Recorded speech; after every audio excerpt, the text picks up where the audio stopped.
Hello students, welcome back to my YouTube channel infinity by Vishali.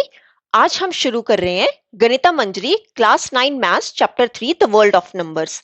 इस video में हम इस चैप्टर का इंट्रोडक्शन समझेंगे और जानेंगे कि नंबर्स की दुनिया इतनी इंटरेस्टिंग और इम्पोर्टेंट क्यों है। देखो बच्चों, इस चैप्टर को अच्छे से समझने से आगे के सारे कॉन्सेप्ट्स और क्वेश्चन सॉल्व करना बहुत आसान हो जाएगा। तो वीडियो को एंड तक जरूर देखिए। और अगर आप क्लास 9 मैथ्स की कंप्लीट प्रिपरेशन करना चाहते हैं तो चैनल को सब्सक्राइब करके बेल आइकन जरूर दबा दीजिए। तो बिना टाइम वेस्ट किए स्टार्ट करते हैं। देखो बच्चों, जब इंसान ने स्कूल भी नहीं बनाए थे, ना बुक्स थी और ना ही मैथमेटिक्स सब्जेक्ट था, तब भी लोगों को काउंटिंग की जरूरत पड़ती थी। सोचो, अगर किसी आदमी के पास 10 काउज हैं और सुबह जंगल चरने गई हैं, 10 गायें और वो सुबह जंगल चरने गई हैं, तो शाम को सब वापस आई या नहीं, ये कैसे पता चलेगा? देखो, उस समय नंबर्स लिखना किसी को नहीं आता था, तो लोग एक बहुत सिंपल मेथड यूज करते थे। वो क्या करते थे कि हर गाय मींस काऊ के लिए मिट्टी के एक बर्तन में एक पत्थर रख दिया जाता था। जब गाय वापस आती थी तो एक पत्थर निकाल दिया जाता था।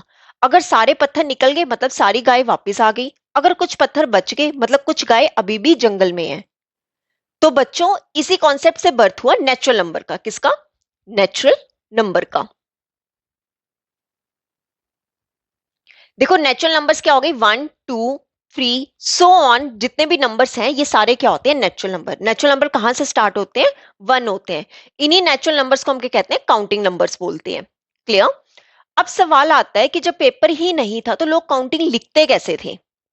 कैसे लिखते थे? देखो, तब जो काउंटिंग लिखी जाती थी वो कैसे लिखी जाती थी? बोन्स पर लिखी जाती थी। मतलब जब पेपर नहीं होता था तो लोग काउंटिंग किस पर लिखते थे? बोन्स पर लिखते थे। जैसे एक बोन है, लिबॉम्बो बोन। देखो, ये बोन कहां पे मिली थी? ये मिली थी साउथ अफ्रीका में। कहां मिली थी? South Africa. साउथ अफ्रीका में एक बोन मिली जिसका नाम है लेम्बोबो बोन। देखो बच्चों, ये लगभग 35,000 साल पुरानी बोन है। इस बोन पर 29 लाइंस मिली थी। ठीक है, 29 लाइंस बनी हुई थी। तो साइंटिस्ट का मानना है कि ये लाइन जो है वो रैंडम नहीं थी, ये काउंटिंग के लिए यूज होती थी। तो कुछ लोग कहते हैं ये मून कैलेंडर भी हो सकता है। इसका मतलब 35,000 साल पहले भी लोग काउंटिंग करते थे। ठीक है। उसके बाद एक बोन आया, इशांगो बोन। इशांगो बोन। देखो, ये एक और बोन मिली थी, इशांगो बोन। ये कॉन्गो के पास मिली। कहां मिली? कॉन्गो के पास। ठीक है। और ये लगभग 20,000 बीसी की है। अब इस बोन की सबसे इंटरेस्टिंग बात ये है कि इसमें नंबर्स का पैटर्न क्या मिला। ठीक है, इसमें नंबर का पैटर्न कैसा मिला? 11 13 17 19। अगर आप ध्यान से देखो, ये जो 11 13 17 19 है, ये सारे नंबर कौन से हैं? ये सब प्राइम नंबर्स हैं। कौन से नंबर्स हैं? ये प्राइम नंबर्स। देखो, प्राइम नंबर्स कौन से नंबर्स होते हैं? जो सिर्फ और सिर्फ 1 से डिवाइड होते हैं, जिनके इसके सिर्फ और सिर्फ 2 फैक्टर्स होते हैं। कौन कौन से? एक तो होता है 1 और दूसरा कौन सा होता है? Number itself. यानी उस समय के लोग भी प्राइम नंबर्स का कॉन्सेप्ट समझते थे। अब एक कॉलम में डबलिंग का पैटर्न भी मिला, जैसे 2 4 6 8, सॉरी 2 4 8 16। इस तरह हमें डबलिंग का पैटर्न मिला। अगर आप यहाँ पे देखो, 2 का डबल क्या हो गया? 4, 4 का डबल क्या हो गया? 8, 8 का डबल क्या हो गया? 16। इससे पता चलता है कि मल्टीप्लीकेशन का आइडिया भी था उस टाइम पे। क्लियर? तो अब हम देखेंगे इंडियन कॉन्टेक्स्ट, जो हमारा सिलेबस का पार्ट है। देखो, नेक्स्ट टॉपिक है Indian context, trade and astronomy. अब चैप्टर जो है वो इंडिया की बात करता है। जैसे जैसे सिविलाइजेशन डेवलप हुई, ट्रेड भी बढ़ा, बिजनेस बढ़ा, तो बड़े नंबर्स की जरूरत पड़ी। जैसे हम एग्जांपल ले कि हड़प्पा और लोथल के जो मर्चेंट्स थे वो दूसरे देशों के साथ बिजनेस करते थे। अब देखो, बिजनेस में काउंटिंग और मेजरमेंट दोनों बहुत इंपॉर्टेंट होती है। तो इसी वजह से इंडिया में नंबर सिस्टम डेवलप हुआ। नंबर सिस्टम कहां पर डेवलप हुआ? इंडिया में। अब यहाँ पे एक आता है वेदास। ठीक है। वेदास में 10 की पावर्स के नाम दिए गए। ठीक है, वेदास में 10 की पावर्स के नाम दिए गए, जैसे 10 100 1000 10,000। ऐसे ही बहुत सारे बड़े नंबर्स थे, यानी इंडियंस बहुत पहले से लार्ज नंबर्स जानते थे। ठीक है। अब यहां पर आता है एक वर्ड, ललिता विस्तारा। ललिता विस्तारा। देखो, ये क्या एक ग्रंथ है। इस ग्रंथ में बुद्धा ने 10 की पावर 53 तक के नंबर्स का नाम बताया। सोचो जब दुनिया के बहुत से देश इतने बड़े नंबर्स नहीं जानते थे, तब इंडिया इतने बड़े नंबर्स के नाम दे चुका था। अब देखो इंडिया की सबसे बड़ी खोज कौन सी है? इंडिया ने प्लेस वैल्यू सिस्टम दिया और जीरो दिया। क्या क्या दिया? प्लेस वैल्यू सिस्टम और जीरो दिया।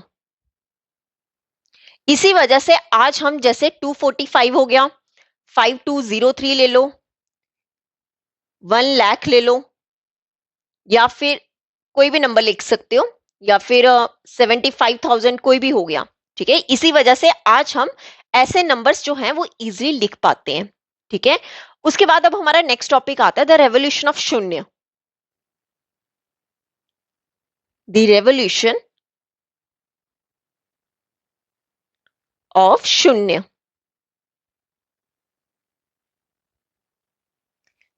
देखो पहले जीरो नहीं था।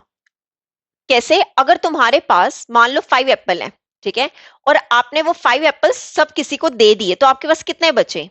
ठीक है, आज हम बोलते हैं कि हमारे पास कितने बचे? जीरो। लेकिन पहले लोग जीरो को नहीं मानते थे, तो वो उसकी जगह क्या लेते थे? वो सिर्फ कुछ नहीं समझते थे। ठीक है, मान लो कि अभी मेरे पास 5 एप्पल्स हैं और मैंने वो एप्पल्स किसी को दे दिए, तो मेरे पास रिमेनिंग क्या बचे? आज के टाइम पे हम कह देंगे कि 5 एप्पल्स मैंने किसी को दे दिए तो मेरे पास 0 एप्पल्स बचे, पर तब नहीं जानते थे लोग जीरो क्या होता है। तो वो क्या समझते थे? कि कुछ नहीं समझते थे कि अब उसके पास कुछ भी नहीं बचा है। ठीक है, अब आता है यहाँ पे ब्रह्मगुप्ता के बारे में। किसके बारे में? ब्रह्मगुप्ता। देखो ब्रह्मगुप्ता ने 628 सीई में, ठीक है, 628 सीए में ब्रह्मगुप्ता ने पहली बार जीरो को एक नंबर माना, और जीरो के साथ उसने एडिशन, सब्ट्रैक्शन और मल्टीप्लिकेशन के रूल्स भी दिए। इसी वजह से मैथमेटिक्स में रेवोल्यूशन आ गया। देखो क्या किया था ब्रह्मगुप्ता ने? 628 सीई में इन्होंने जीरो को एक नंबर माना, और इस जीरो के साथ उन्होंने एडिशन, सब्ट्रैक्शन और मल्टीप्लिकेशन के रूल्स भी दिए। इसी वजह से मैथमेटिक्स में रेवोल्यूशन आ गया था। देखो शून्यता जो था, वो जीरो का आइडिया सिर्फ मैथ से नहीं आया, ये इंडियन फिलॉसफी से भी आया। शून्य शून्य का मतलब होता है एम्प्टीनेस या फिर नथिंगनेस। यानी कॉन्सेप्ट बाद में मैथमेटिक्स में जीरो बन गए, इसलिए जीरो को इंडिया की सबसे बड़ी देन माना जाता है।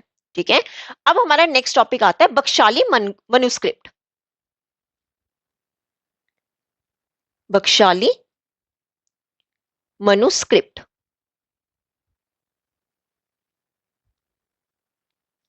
देखो अब बात करते हैं बख्शाली मनुस्क्रिप्ट की। ये भारत की एक बहुत पुरानी मैथमेटिक्स की किताब है। ठीक है, इसमें जीरो को दिखाने के लिए आज के जीरो की जगह, ठीक है, पहले आज के जीरो की जगह एक छोटा डॉट जो है, छोटा बिंदु या फिर डॉट बनाया जाता था। यानी उस समय जीरो का सिंबल क्या होता था? डॉट होता था। अब आते हैं सबसे इंपॉर्टेंट मैथमेटिशियन ब्रह्मगुप्ता पर। ठीक है, अब देखो 628 सीई में उन्होंने अपनी किताब ब्रह्मपुत्र सिद्धांता में जीरो के रूल्स दिए। उन्होंने बताया कि अगर किसी नंबर उसी नंबर से सब्ट्रैक्ट करे तो आंसर क्या होता है? जीरो होता है। ब्रह्मगुप्ता ने क्या बताया था अपनी बुक में? कि अगर हम किसी नंबर को उसी नंबर से क्या करें? सब्ट्रैक्ट करें, तो आंसर हमेशा क्या होता है? जीरो होता है। क्लियर? देखो जैसे अगर मैं 5 लूं, 5 में से सेम नंबर क्या कर दूं? सब्ट्रैक्ट कर दूं, क्या आ जाएगा? जीरो। सिमिलरली अगर मैं एक नंबर लूं 10, और उसी नंबर 10 से क्या कर दूं? सब्ट्रैक्ट कर दूं, तो मेरे पास क्या आ जाएगा? जीरो आ जाएगा। क्लियर? अब हम देख लेते हैं Brahmagupta rule for zero. Brahmagupta rules for zero. देखो क्या रूल थे। पहला रूल था कि अगर हम किसी नंबर में, ठीक है, मान लो कोई एक नंबर है 5, किसी नंबर में हम क्या कर दे? जीरो ऐड कर दे, तब हमेशा नंबर हमारे पास क्या आएगा? सेम। मतलब जो नंबर होगा, that is the number remains unchanged. Number में कोई भी चेंज नहीं आएगा। क्लियर? वहीं अगर मैं किसी नंबर में, ठीक है, मान लो ये 5, किसी नंबर में अगर मैं जीरो क्या कर दूं? सब्ट्रैक्ट कर दूं, तो मेरे पास अगेन नंबर जो होगा वो अनचेंज्ड होगा। That is the number remains unchanged. Number में कोई भी चेंज नहीं आएगा। क्लियर? और वहीं अगर मैं किसी नंबर को जीरो से क्या कर दूं, मल्टीप्लाई कर दूं, ठीक है, किसी नंबर को अगर जीरो से मल्टीप्लाई कर दे तो रिजल्ट हमेशा क्या मिलता है, जीरो मिलता है, that is the result is zero. उसमें रिजल्ट हमेशा क्या मिलेगा, हमें जीरो मिलेगा। ठीक है, ये जो मैंने 5 लिखा है इसकी जगह कोई भी नंबर हो सकता है, चाहे आप 10 लो, चाहे आप 100 लो, चाहे आप 50 लो, चाहे आप 28 लो। अगर मैं उस नंबर में जीरो ऐड करूंगी तो वही सेम नंबर आएगा। अगर किसी नंबर से जीरो सब्ट्रैक्ट करें तब भी नंबर सेम रहेगा। अगर किसी नंबर को जीरो से क्या कर दे, मल्टीपल कर दे, तो रिजल्ट हमेशा क्या आता है, जीरो आता है। क्लियर? ये ब्रह्मा गुप्ता रूल था जीरो के लिए। क्लियर? अब हम नेक्स्ट टॉपिक देखते हैं, इंटीजर्स। देखो इंटीजर्स क्या है, हम जानते हैं कि अगर मैं 5 में से 5 सब्ट्रैक्ट करूं तो आंसर क्या आएगा, जीरो। पर अगर आपको बोल दिया जाए कि 3 माइनस 5 करें, ठीक है, तब आंसर क्या होगा। ठीक है, इस सवाल का जवाब देने के लिए ब्रह्मा गुप्ता ने क्या किए, नेगेटिव नंबर्स दिए। ठीक है, अब नेगेटिव नंबर्स के लिए उसने क्या किया, टू स्टेटमेंट्स दी। एक कौन सा दिया, फॉर्चून, और एक क्या दिया, डेप्ट। क्या क्या दिया हमें, फॉर्चून और हमें क्या दिया, डेप्ट। देखो फॉर्चून को हम धन भी बोल सकते हैं, क्या बोल सकते हैं, धन। और डेप्ट को हम क्या बोल सकते हैं, ऋण। ठीक है, देखो फॉर्चून और डेप्ट समझने के लिए ब्रह्मा गुप्ता ने रियल लाइफ एग्जांपल्स दिया। जैसे हम एक ले लेते हैं, फॉर्चून ले लेते हैं पहले। ठीक है, फॉर्चून क्या हो गया, धन। इसका मतलब क्या हो गया, कोई भी पैसा या फिर प्रॉफिट। ठीक है, पैसा या फिर प्रॉफिट। अब फॉर्चून में उसने क्या दिया ब्रह्मा गुप्ता ने, ये कि ये इसमें जो नंबर्स होंगे कैसे होंगे, ये पॉजिटिव नंबर्स होते हैं। कौन से नंबर्स होते हैं, पॉजिटिव नंबर्स होते हैं। जैसे हम एग्जांपल ले लें, +5, +10, +20, +28। इस तरह के उसने काफी एग्जांपल्स दिए। मतलब फॉर्चून में हमारे कौन से नंबर्स आते हैं, पॉजिटिव नंबर्स आते हैं, और इसमें हमेशा क्या होता है, प्रॉफिट होता है। फिर उसने दिया डेप्ट। ठीक है, डेप्ट को मैंने क्या बताया, क्या होता है, ऋण।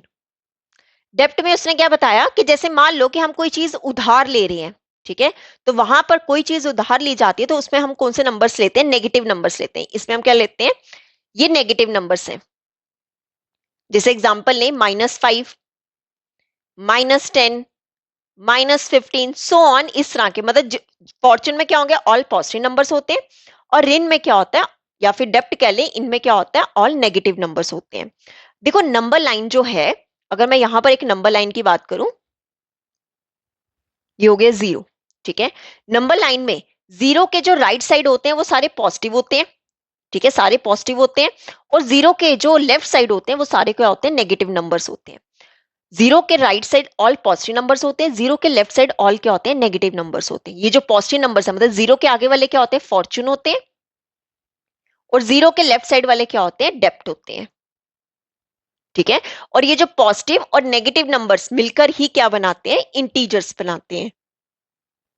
आपने बस इतना याद रखना है कि नंबर लाइन में जीरो के राइट साइड पॉजिटिव नंबर्स होते हैं और लेफ्ट साइड क्या होते हैं, नेगेटिव नंबर्स होते हैं, और यही पॉजिटिव और नेगेटिव नंबर्स मिलकर क्या बनाते हैं, इंटीजर्स बनाते हैं। देखो इंटीजर्स को हम कैपिटल जेड से क्या करते हैं, डिनोट करते हैं। इंटीजर्स को हम कैपिटल जेड से डिनोट करते हैं। क्लियर? तो हमारी नंबर लाइन कैसी होगी, ये होगा +1, 2, 3, सो ऑन। सिमिलरली यहाँ पे नेगेटिव नंबर्स होंगे, -1, -2, -3, सो ऑन। ठीक है, और ये जो जीरो है ये क्या है, शून्य। ठीक है, इस साइड क्या होते हैं, पॉजिटिव इंटीजर्स होते हैं, और इस साइड क्या होते हैं, नेगेटिव इंटीजर्स होते हैं। क्लियर? अब हम नेक्स्ट देखते हैं अर्थमेटिक ऑफ इंटीजर्स। देखो इसमें कुछ रूल्स हैं। पहला रूल क्या है कि अगर हम फॉर्चून में फॉर्चून प्लस करें तो हमेशा क्या मिलता है, फॉर्चून मिलता है। मतलब अगर हम एक पॉजिटिव इंटीजर में, ठीक है, एक पॉजिटिव इंटीजर में हम ऐड कर दें दूसरा पॉजिटिव इंटीजर तो हमें आंसर हमेशा क्या मिलता है, पॉजिटिव मिलता है। जैसे मैं एग्जांपल दूं कि एक मैंने पॉजिटिव इंटीजर, देखो पॉजिटिव इंटीजर को ही हम क्या कहते हैं, फॉर्चून कहते हैं। ठीक है, और नेगेटिव इंटीजर को हम क्या कहते हैं, डेप्थ कहते हैं। क्लियर? पॉजिटिव इंटीजर मतलब अगर मैं मान लो कि 5 लिया और दूसरा पॉजिटिव इंटीजर लिया मैंने 4 और दोनों को ऐड किया तो मेरे पास हमेशा क्या आएगा, एक पॉजिटिव इंटीजर आएगा, मतलब फॉर्चून मिलेगा। सेकंड रूल देखो, अगर हम किसी डेप्ट में प्लस करते हैं डेप्ट तो आंसर क्या मिलता है, डेप्ट। डेप्ट क्या होता है, नेगेटिव। मतलब अगर हम एक नेगेटिव इंटीजर में ऐड कर दें दूसरा नेगेटिव इंटीजर तो आंसर हमेशा क्या मिलता है, हमें नेगेटिव मिलता है। जैसे एग्जांपल लें,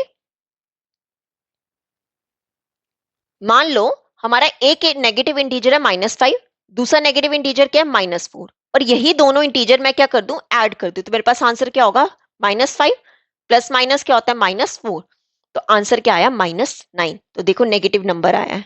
क्लियर। थर्ड देखो, अगर हम किसी भी नंबर में से जीरो क्या करें, सब्ट्रैक्ट करने पर वही नंबर रहता है। ठीक है, एक फॉर्चून -0 क्या मिलता है, फॉर्चून। फॉर्चून क्या हो गया, एक पॉजिटिव नंबर में से अगर मैं माइनस करूं क्या, 0, तो मुझे हमेशा क्या मिलेगा, एक फॉर्चून मिलेगा। जैसे एग्जांपल ले, मान लो एक पॉजिटिव इंटीजर मैं लिया 7, 7 में से 0 सब्ट्रैक्ट करोगे क्या मिलेगा, 7 मिलेगा। सिमिलरली एक और एग्जांपल ले लेते हैं, मान लो कि मैंने एक पॉजिटिव इंटीजर लिया 5, 5 में से 0 सब्ट्रैक्ट करूंगी तो मेरे पास वही पॉजिटिव इंटीजर मिलेगा। क्लियर। अब नेक्स्ट देखो, इसी में कि अगर मैं किसी डेप्ट में से 0 माइनस करूं तो आंसर क्या मिलेगा, डेप्ट। मतलब अगर मैं किसी नेगेटिव इंटीजर में से 0 सब्ट्रैक्ट करूं तो आंसर क्या मिलेगा, नेगेटिव नंबर ही मिलेगा या फिर नेगेटिव इंटीजर ही मिलेगा।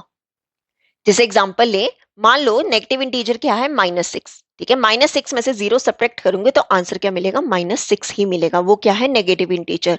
मतलब अगर किसी डेप्ट में से 0 सब्ट्रैक्ट करेंगे आंसर क्या आएगा, डेप्ट आएगा। क्लियर। नेक्स्ट रूल देखो, देखो अगर हम प्रोडक्ट करें किसका, डेप्ट का और फॉर्चून का, तो आंसर हमेशा क्या मिलता है, डेप्ट। मैंने आपको अभी बताया था डेप्ट कौन से होते हैं, नेगेटिव वाले, और फॉर्चून कौन सा होता है, पॉजिटिव वाला। ठीक है, अब उसने कहा है कि अगर डेप्ट मतलब ये जो नेगेटिव है इसको मल्टीप्लाई करें फॉर्चून वाले के साथ, मतलब पॉजिटिव वाले के साथ, तो आंसर हमेशा क्या मिलेगा, हमें डेप्ट मिलेगा, मींस हमें नेगेटिव आंसर मिलेगा। जैसे एग्जांपल लें कि मैंने एक नेगेटिव इंटीजर ले लिया -3 और एक पॉजिटिव इंटीजर ले लिया 4, दोनों का मल्टीप्लाई करेंगे आंसर हमेशा क्या आएगा, नेगेटिव आएगा। देखो दोनों का मल्टीप्लाई करके क्या आएगा, साथ में माइनस लगा तो -12 आएगा। क्लियर। अब लास्ट रूल देख लो, अगर हम किन्हीं दो डेप्थ्स का क्या करें, प्रोडक्ट करें तो आंसर क्या मिलता है, फॉर्चून। ठीक है, दो नेगेटिव नंबर्स का मल्टीप्लाई करने पे आंसर हमेशा क्या होता है, पॉजिटिव होते हैं। एग्जाम्पल देखो, नेगेटिव एक इंटीजर ले लिया -3, सेकेंड इंटीजर ले लिया -4, दोनों का मल्टीप्लाई करोगे 3 4 का 12, और माइनस माइनस आपस में क्या बन जाएगा, प्लस। तो मेरे पास दोनों डेप्थ का मल्टीप्लाई करके हमेशा क्या मिलता है, फॉर्चून मिलता है। क्लियर। तो ये था हमारा टॉपिक अर्थमेटिक ऑफ इंटीजर्स। अब देखो नेक्स्ट टॉपिक आता है हमारा फिलिंग द स्पेसेस। कौन सा, फ्रैक्शंस और रैशनल नंबर्स। देखो फ्रैक्शन क्या होता है, जब किसी पूरी चीज का पार्ट दिखाना हो तो हम क्या करते हैं, फ्रैक्शन यूज करते हैं। ठीक है, नेक्स्ट टॉपिक हमारा क्या आता है, फ्रैक्शंस। ठीक है, फ्रैक्शन क्या होता है, जब किसी पूरी चीज का पार्ट हमें दिखाना तो उसे क्या कहते हैं, फ्रैक्शन यूज होता है तब। जैसे एग्जांपल ले ले हम 1/2, 1/4, 3/4, सो ऑन। क्लियर। अब हमारा नेक्स्ट टॉपिक आता है रैशनल नंबर्स। रैशनल नंबर्स, देखो रैशनल नंबर्स को हम डिनोट करते हैं कैपिटल क्यू से। कैसे डिनोट करते हैं, कैपिटल क्यू। देखो रैशनल नंबर्स वो नंबर्स होते हैं जिन्हें हम p/q फॉर्म में क्या कर सकते हैं, लिख सकते हैं। रैशनल नंबर्स वो होते हैं जिन्हें हम p/q फॉर्म में लिख सकते हैं, और यहां पर q हमेशा क्या होता है, नॉन जीरो। देखो p डिवाइड बाई q क्या है, p हमारा क्या होता है, न्यूमिनेटर, और q हमारा क्या होता है, डिनोमिनेटर। मतलब जो q है, मतलब जो डिनोमिनेटर है वो कभी भी जीरो नहीं होना चाहिए। अगर डिनोमिनेटर जीरो है तो वो हमारा रैशनल नंबर नहीं होगा। अगर मैं आपको एग्जांपल बताऊं रैशनल नंबर का, p एंड q कोई भी एक इंटीजर हो सकता है, कोई भी नंबर हो सकता है। जैसे मान लो एक एग्जांपल ले लेते हैं, 3/5, 7/2, -10/1, -5/1, ये सारे क्या है, रैशनल नंबर्स हैं। क्लियर। इसका सो ऑन बहुत सारी एग्जांपल्स है, बस आपने इतना याद रखना है रैशनल नंबर्स कौन से होते हैं, जिन्हें हम डिफाइन कर सकते हैं या फिर एक्सप्रेस कर सकते हैं किस फॉर्म में, p/q फॉर्म में। p एंड q क्या होते हैं, इंटीजर्स होते हैं। p and q are integers and q is not equal to zero. q कभी भी जीरो नहीं होना चाहिए। क्लियर। देखो यहां पर एक छोटा सा कॉन्सेप्ट याद रखो कि all natural numbers, whole numbers, integers, ये सारे क्या हैं, रैशनल। ठीक है, मतलब ये सब किस में आते हैं, रैशनल नंबर्स के अंदर आते हैं। क्लियर। अब हम रैशनल नंबर से कुछ इंपॉर्टेंट पॉइंट्स देख लेते हैं। देखो एक होता है इक्विवेलेंट फ्रैक्शन। इक्विवेलेंट फ्रैक्शन, देखो इक्विवेलेंट फ्रैक्शन में क्या होता है कि अगर हम न्यूमरेटर और डिनोमिनेटर को सेम वैल्यू से मल्टीप्लाई या फिर डिवाइड करते हैं तो वैल्यू करने से वैल्यू नहीं बढ़ती है, कि जो हमारे पास वैल्यू होगी वो कभी नहीं बढ़ेगी। कब? जब हम न्यूमरेटर और डिनोमिनेटर को सेम वैल्यू से मल्टीप्लाई या फिर डिवाइड करने से। ठीक है, जैसे एग्जांपल लें 12 डिवाइड बाई 30। अगर मैं दोनों को सेम वैल्यू से क्या कर दूं, डिवाइड कर दूं। ठीक है, डिवाइड करें, कितना हो जाए, 6 से डिवाइड किया तो कितना हो जाएगा 2/5। मतलब 12/30 जो है वो किसके इक्वल आ रहा है, 12 डिवाइड बाई 2 डिवाइड बाई 5। मतलब ना तो मेरा न्यूमरेटर क्या कर रहा है, ना तो यहाँ पे न्यूमरेटर इंक्रीज कर रहा है और ना ही डिनोमिनेटर इंक्रीज कर रहा है। जैसे एक एग्जांपल और ले ले, मान लो कि 1/2 लिया मैंने। ठीक है, अगर मैं 2/4 करूं तो आपस में कैंसिल करने पे क्या आएगा, 1/2 ही। वहीं अगर मैं 3/6 लूं तो आपस में कैंसिल करूंगी तो मेरे पास क्या आएगा, 1/2 ही। अगर मैं 50 डिवाइड बाई 100 लूं, इन्हें कट करके भी मेरे पास क्या आएगा, 1/2 आएगा। मतलब सबकी वैल्यू क्या आ रही है, यहाँ पर सेम आ रही है। सिमिलरली एक और एग्जांपल ले लें, जैसे हो गया -1/3, -2/6 इज इक्वल टू -3/9। अब आप देखो ये तीनों भी आपस में क्या है, इक्वल। ये से ज्यादा और सिंप्लीफाई नहीं हो सकता डिवाइड। अगर मैं 2 और 6 को आपस में कैंसिल करूं, मेरे पास क्या आ जाएगा, 1/3। सिमिलरली 3 डिवाइड बाई 9 को आपस में कैंसिल करूं तो क्या आ जाएगा, 1/3। मतलब ये सब क्या आ रहे हैं, आपस में इक्वल आ रहे हैं। तो इक्विवेलेंट फ्रैक्शन में क्या होता है कि हम न्यूमरेटर और डिनोमिनेटर को सेम वैल्यू से मल्टीप्लाई या डिवाइड करने से वैल्यू नहीं बढ़ती है, उसे हम क्या कहते हैं, इक्विवेलेंट फ्रैक्शन कहते हैं। क्लियर? अब यहां पर हम एक और छोटा कॉन्सेप्ट देखेंगे, को प्राइम नंबर्स। ठीक है, को प्राइम नंबर्स क्या होते हैं? देखो, को प्राइम नंबर्स वो नंबर्स होते हैं कि अगर हम कोई दो नंबर ले जिनका कॉमन फैक्टर सिर्फ और सिर्फ क्या होता है, 1। ठीक है, को प्राइम नंबर्स में जो कॉमन फैक्टर होता है, किन्हीं दो नंबर्स का कॉमन फैक्टर क्या होता है, सिर्फ और सिर्फ 1 होता है। यहां पे लिख लेते हैं, कॉमन फैक्टर इज ओनली 1। जैसे एग्जांपल ले हम 2 और 5 का, एक मैंने लिया 2 और 5। अब इसका कॉमन फैक्टर क्या होगा, अगर मैं यहां पर कॉमन फैक्टर लिखूं, 2 और 5 का कॉमन फैक्टर सिर्फ और सिर्फ क्या होगा, 1। क्यों? ये आपस में सिर्फ और सिर्फ, ये दोनों सिर्फ और सिर्फ 1 से डिवाइड हो सकते हैं और किसी भी टेबल से नहीं हो सकते। खुद के टेबल से होंगे पर वहां पर तो हम लेंगे नहीं, हम क्या लेंगे, कॉमन फैक्टर लेंगे।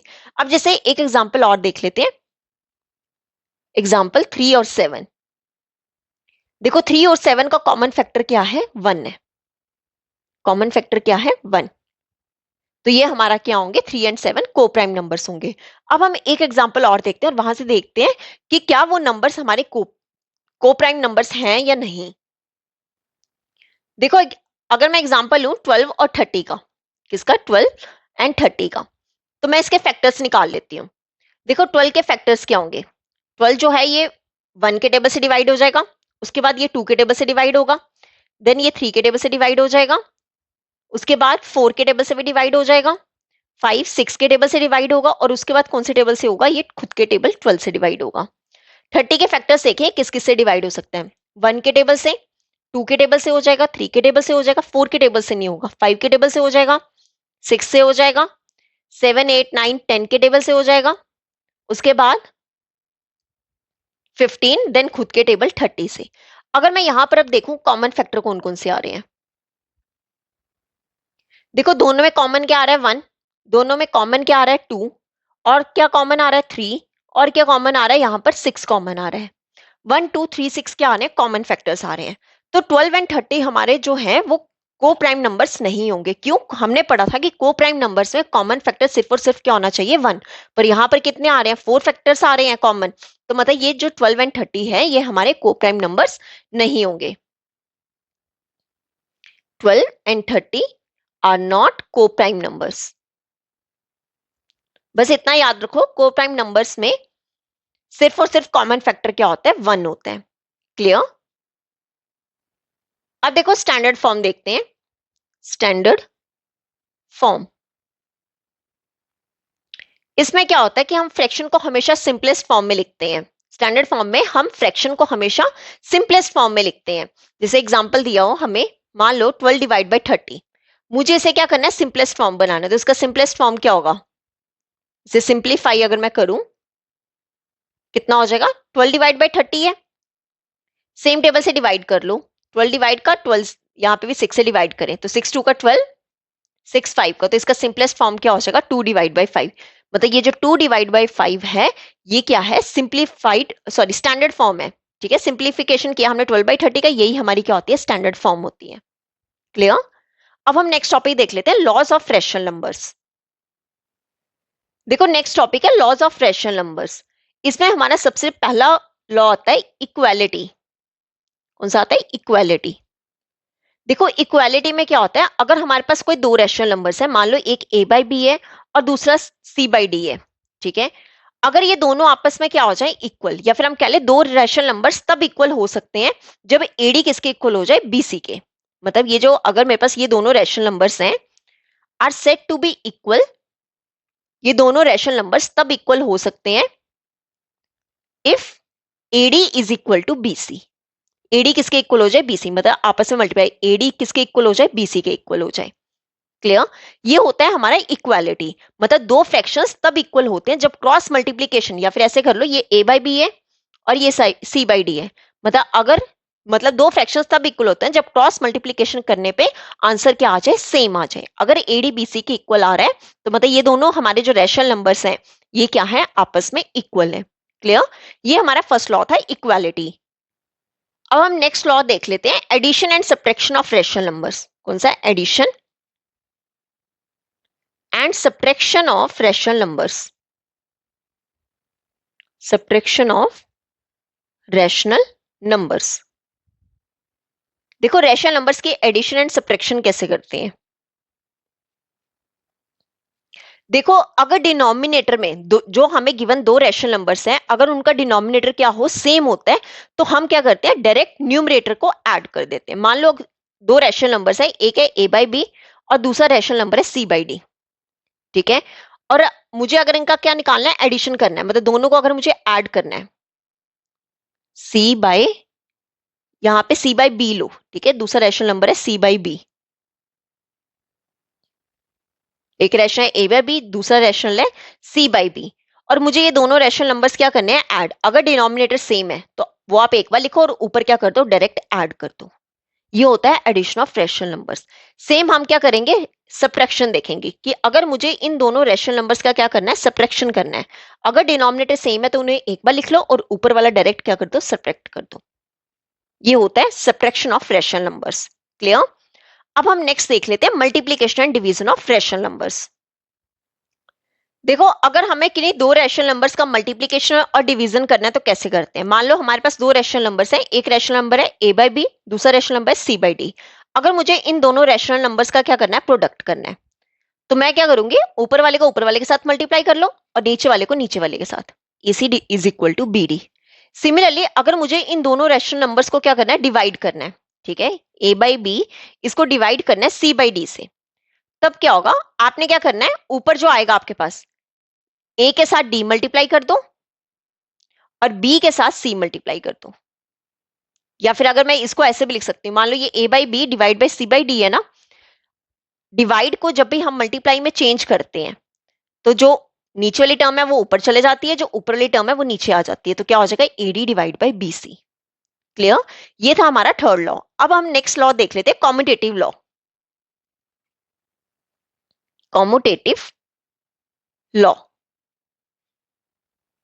देखो इसमें क्या होता है, आपको यहां पर पता होना चाहिए, जो हमने एडिशन और मल्टीप्लीकेशन है पढ़ा, एडिशन एंड मल्टीप्लीकेशन दोनों क्या होते हैं, कॉम्यूटेटिव होते हैं। आपको पता होना चाहिए addition and multiplication of rational numbers, even short form में लिखा है rational numbers are both commutative. दोनों क्या होते हैं, कॉम्यूटेटिव होते हैं। मतलब अगर हम नंबर्स का ऑर्डर चेंज कर दें तब भी आंसर क्या रहता है, सेम रहता है। ठीक है, कॉम्यूटेटिव लॉ क्या होता है कि अगर हम नंबर्स का ऑर्डर क्या कर दे, चेंज कर दे, तब भी आंसर क्या रहेगा, सेम। मान लो कि मैंने ये दो हमारे रैशनल नंबर्स हैं a बाई बी और c बाई डी, ठीक है। इसमें क्या होता है कि अगर मैं a by B plus c by D कर दूं एडिशन में, और c by D plus a by B कर दूं, तो ये आपस में क्या होते हैं, इक्वल होते हैं। किसमें, एडिशन के केस में। मल्टीप्लीकेशन में क्या होता है, अगर मैं a by B multiply c by D करूं, वो भी c by D into a by B के इक्वली होता है। मतलब अगर मैंने ऑर्डर चेंज कर दिया तब भी आंसर क्या रहता है, सेम रहता है। ये होता है हमारा commutative law. Clear? Next law देख लेते हैं हम, डिस्ट्रीब्यूटिव लॉ। देखो डिस्ट्रीब्यूटिव लॉ क्या होता है, इसका मतलब है कि ब्रैकेट के बाहर वाले नंबर ब्रैकेट के अंदर के हर नंबर से क्या होता है, मल्टीप्लाई। डिस्ट्रीब्यूटिव लॉ क्या होता है, मान लो p into Q plus R है, तो वो किसके इक्वल होता है, p को पहले q के साथ मल्टीप्लाई कर लो, देन यही p किसके साथ मल्टीप्लाई होता है, r के साथ। ठीक है, मतलब डिस्ट्रीब्यूटिव लॉ में क्या होता है कि ब्रैकेट का बाहर वाला नंबर जो है वो ब्रैकेट के अंदर के हर नंबर से क्या होता है, मल्टीप्लाई। देखो p q के साथ भी मल्टीप्लाई हो रहा है और यही p जो है वो r के साथ भी मल्टीप्लाई हो रहा है। ये हमारा क्या होता है, डिस्ट्रीब्यूटिव लॉ। जैसे मैं एक एग्जांपल हूं यहाँ पे, 2 इंटू थ्री प्लस फोर, तो आप क्या करोगे, 2 जो है वो 3 के साथ भी मल्टीप्लाई होगा और यही 2 जो है वो 4 के साथ भी मल्टीप्लाई होगा। तो कितना आंसर आएगा, 2 3 का 6 प्लस 2 4 का 8 इज इक्वल टू 14। ये होता है हमारा डिस्ट्रीब्यूटिव लॉ। अब हम लास्ट लॉ देख लेते हैं। लास्ट प्रॉपर्टी है क्लोजर प्रॉपर्टी। क्लोजर प्रॉपर्टी, देखो क्लोजर प्रॉपर्टी में क्या होता है, रैशनल नंबर्स पर ऑपरेशन करने के बाद भी आंसर रैशनल नंबर ही आता है। क्लोजर प्रॉपर्टी क्या होती है रैशनल नंबर की, कि रैशनल नंबर पर ऑपरेशन करने के बाद भी, ठीक है, कि अगर हम कोई भी ऑपरेशन उस पर लगा रहे हैं उसके बाद भी हमें जो आंसर मिलता है वो हमेशा कैसा मिलता है, रैशनल नंबर मिलता है। जैसे एग्जांपल लें कि मेरे को 1/2 प्लस 1/3 करना है, इन दोनों को ऐड करके मान लो मेरे पास आ गया 5/6। दो रैशनल नंबर्स ऐड करने पे भी मेरे पास आंसर क्या आ रहा है, एक रैशनल नंबर ही आ रहा है। वहीं अगर मैं एक और दो रैशनल नंबर्स ले लूं, मान लो 3/4 माइनस 1/2, अगर मैं दोनों का सब्ट्रैक्ट करूं मेरे पास आंसर आ रहा है 1/4। मतलब दोनों रैशनल नंबर्स का सब्ट्रैक्ट करके भी मेरे पास आंसर क्या आता है, रैशनल नंबर आता है। वहीं एक और एग्जांपल है मल्टीप्लीकेशन की, अगर मैं दो रैशनल नंबर्स का क्या कर दूं, प्रोडक्ट कर दूं, तो ये क्या हो जाएगा 6/15, और 6/15 भी क्या है, ये भी एक रैशनल नंबर है। ठीक है, वहीं अगर मैं डिवाइड कर दूं, ठीक है, जैसे एग्जांपल ले लें डिवाइड की, 2/3 डिवाइड में 5/3, तो ये कितना हो जाएगा 2/5। मतलब डिवाइड करने पे भी, दो रैशनल नंबर्स का डिवाइड करने पे भी हमें हमेशा क्या मिलता है, रैशनल नंबर मिलता है।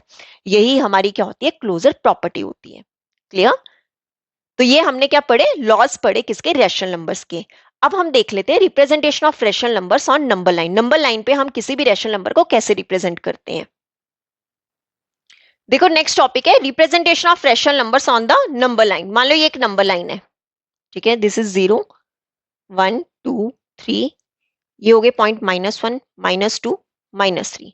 देखो नंबर लाइन पर फ्रैक्शन कैसे शो करते हैं, जैसे एग्जांपल ले ले हम 1/2, ठीक है। अब देखो 1/2 जो है वो एग्जैक्टली 0 और 1 के बीच में आएगा। ठीक है, जो हमारे पास नंबर क्या है 1/2, वो किसके बीच में आएगा, 0 और 1 के बीच में आएगा। 0 1 का एग्जैक्टली बीच में क्या होता है, 1/2। तो 1/2 क्या है, एक फ्रैक्शन, जिसे मैंने, या फिर एक रैशनल नंबर कहते हैं जिसे मैंने क्या कर दिया, नंबर लाइन में शो कर दिया। अब एक एग्जांपल और ले लेते हैं, जैसे 3/4, मुझे 3/4 क्या करना है, नंबर लाइन पे शो करना है। देखो 0 और 1 के बीच में, 0 और 1 के बीच वाला इंटरवल 3/4 जो है, हमें ये पता है 0 और 1 के बीच में आएगा। अगर मैं यहाँ पर चेक करूं कि अब 0 और 1 के बीच वाला इंटरवल जो है वो 4 इक्वल पार्ट्स में डिवाइड करो, अगर हम डिवाइड करेंगे तो जो हमारा तीसरा पॉइंट होगा वो क्या होगा, 3/4 होगा। देखो ये कैसे किया, आपने क्या करना होता है, जो हमें डिनोमिनेटर दिया हुआ है, मान लो ये हमें 4 डिनोमिनेटर दिया है, जीरो से हमें इतना पता है कि 0 से लेके 1 के बीच में आएगा। ठीक है, 3/4 जो डिनोमिनेटर है, तो आपने उसको क्या करना है, 4 पार्ट्स में कर दो डिवाइड। उस इंटरवल को 4 पार्ट्स में क्या कर दो, डिवाइड। एक क्या था 0, ये क्या होगा 0/4, उसके बाद आ जाओ 1/4, 2/4, 3/4, और ये क्या होगा 4/4। 4/4 क्या होता है 1। मतलब ये जो थर्ड वाला नंबर होगा, थर्ड वाला हमारा क्या होगा, इसे 4 इक्वल पार्ट्स में डिवाइड किया, जो थर्ड पार्ट हमारा क्या होगा 3/4 होगा। मतलब अगर मैं इसे नंबर लाइन में शो करूं तो ये क्या होगा 0, दिस इज -1 1 2 3। तो यहां पर मैंने इसे 4 इक्वल पार्ट्स में क्या कर दिया, डिवाइड कर दिया। तो ये जो थर्ड वाला पार्ट है ये हमारा क्या होगा 3/4। क्लियर। इसी तरह आपने क्या करना होता है, किसी भी डिनोमिनेटर के हिसाब से इंटरवल को डिवाइड कर लो और वहां से हमारे पास क्या आ जाएगा, हम किसी भी रैशनल नंबर को नंबर लाइन में रिप्रेजेंट कर सकते हैं। क्लियर। अब नेक्स्ट आता है कि अगर इम्प्रॉपर फ्रैक्शन को कैसे रिप्रेजेंट करते हैं। अभी तक हमने क्या पढ़े, ये प्रॉपर फ्रैक्शन पढ़े हैं। अगर हमें क्या मिल जाए, इम्प्रॉपर फ्रैक्शन। ठीक है, इम्प्रॉपर फ्रैक्शन। अब आपको सबसे पहले पता होना चाहिए कि इम्प्रॉपर फ्रैक्शन होता क्या है। देखो जिसमें न्यूमरेटर जो है वो डिनोमिनेटर से बड़ा या फिर बराबर होता है। ठीक है, इम्प्रॉपर फ्रैक्शन में न्यूमरेटर डिनोमिनेटर से बड़ा या फिर क्या होता है, इक्वल होता है। ठीक है, जैसे मैं एग्जांपल लूं 9/4, मुझे 9/4 को क्या करना है, नंबर लाइन पे रिप्रेजेंट करना है। अब आप देखो ऊपर वाला क्या होता है न्यूमरेटर, नीचे वाला क्या होता है डिनोमिनेटर। ठीक है, तो इसमें हम क्या करते हैं, न्यूमरेटर जो है वो 9 जो है वो 4 से बड़ा है, तो ये हमारा क्या होगा इम्प्रॉपर फ्रैक्शन। अब मुझे इसे क्या करना है, रिप्रेजेंट करना है किसमें, नंबर लाइन पे। तो देखो कैसे करेंगे। देखो सबसे पहले जो हमें नंबर फ्रैक्शन दिया गया होगा इसे हम बना लेंगे मिक्स फ्रैक्शन। तो 9/4 को हम कैसे लिख सकते हैं, 2 1/4। कैसे लिख सकते हैं, 2 1/4। अब आपने क्या करना है, इस 2 1/4 को हमें नंबर लाइन पे शो करना है। तो देखो कैसे करेंगे। ये जो 2 है ना, 2 1/4 मतलब ये 2 + 1/4 है। क्या है, 2 + 1/4। अगर ये हमारी नंबर लाइन है, ठीक है, ये मान लो 0 है, ये 1 है, और ये 2 है, और ये 3 है। ठीक है, मतलब जो हमारे पास 9/4 क्या है वो 2 से बड़ा है, मतलब 2 और 3 के बीच में क्या कर रहा होगा, लाई कर रहा होगा कौन सा नंबर, 9/4। तो अगर मैं यहां पर बना लूं एक नंबर फ्रैक्शन, ये हो गया 0 -1, दिस इज 1 2 3। ठीक है, सबसे पहले हमने 9/4 को क्या किया, मिक्स फ्रैक्शन में चेंज करना है, 2 1/4 आ गया। अब 2 और 3 के बीच का इंटरवल लो, उस इंटरवल को 4 पार्ट्स में, क्यों डिनोमिनेटर में 4 है ना, उस इंटरवल को 4 इक्वल पार्ट्स में करो डिवाइड। तो 4 इक्वल पार्ट्स में डिवाइड करेंगे तो ये 4 इक्वल पार्ट्स में आ गया। अब उसके बाद क्या बोला गया, पहला पॉइंट क्या है, 2 1/4, मतलब 2 तो आ गया, अब 1/4 कौन सा होगा, ये वाला होगा। तो मतलब ये वाला जो पॉइंट है हमारा, ये पॉइंट कौन सा होगा, 9/4। क्लियर, ये जो 2 1/4 है यही हमारा क्या होगा, 9/4। क्लियर। तो इम्प्रॉपर फ्रैक्शंस को हम ऐसे नंबर लाइन पे शो करते हैं। इसमें हमेशा न्यूमरेटर जो है वो डिनोमिनेटर से बड़ा या फिर क्या होता है, इक्वल होता है। क्लियर। तो ये था हमारा रिप्रेजेंटेशन ऑफ रैशनल नंबर्स। अब हम नेक्स्ट देख लेते हैं एब्सोल्यूट वैल्यू। देखो नेक्स्ट टॉपिक है absolute value of a rational number. Absolute value का मतलब होता है कि जीरो से कितना डिस्टेंस है, ठीक है, नंबर लाइन पे। अब देखो यहां पर अगर मैं इसकी प्रॉपर डेफिनेशन बताऊं तो क्या होता है, absolute value of a rational number x. ठीक है, कौन सा कोई भी रैशनल नंबर ले लो एक्स, जिसे हम कैसे राइट करते हैं, एब्सोल्यूट वैल्यू को कैसे लिख सकते हैं, मॉड में लिखते हैं, मॉड में एक्स।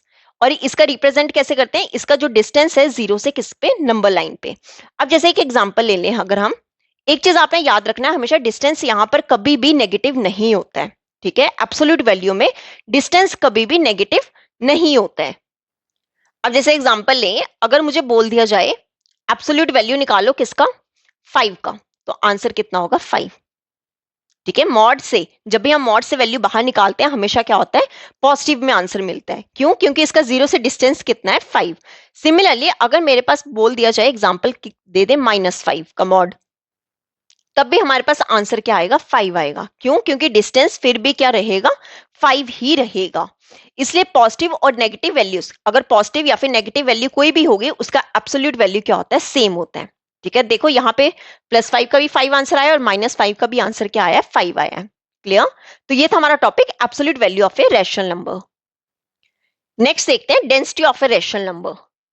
या फिर उससे पहले एक चीज और देख लो, डिस्टेंस बिटवीन टू नंबर्स। अगर मुझे किन्हीं दो रैशनल नंबर्स के बीच का डिस्टेंस निकालना है, डिस्टेंस बिटवीन टू नंबर्स।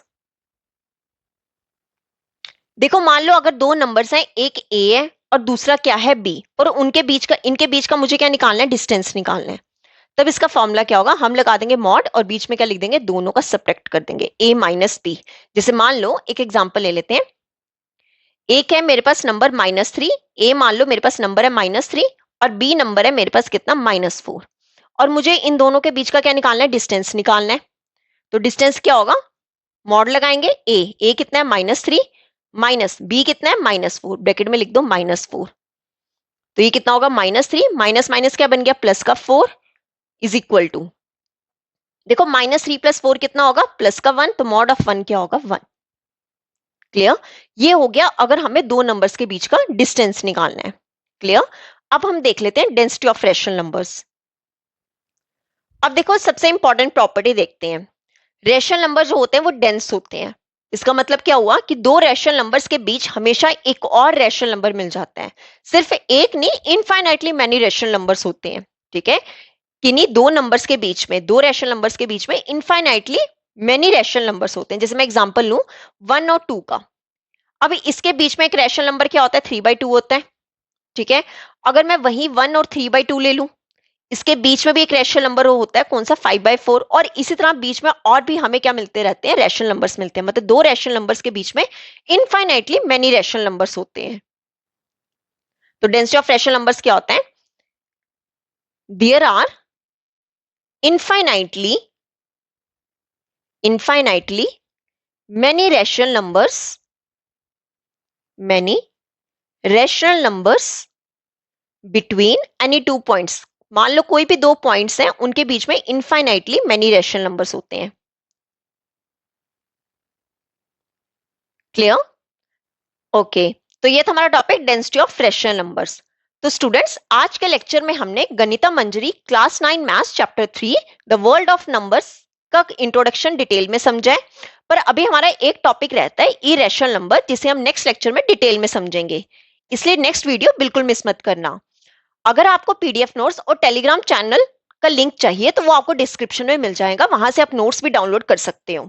अगर आज का लेक्चर आपको पसंद आया हो और समझ आया हो तो वीडियो को लाइक करिए, अपने फ्रेंड्स के साथ शेयर करिए, और इन्फिनिटी बाय विशाली को सब्सक्राइब करके बेल आइकन प्रेस करना बिल्कुल ना भूलें। तो मिलते हैं नेक्स्ट लेक्चर में। Thank you.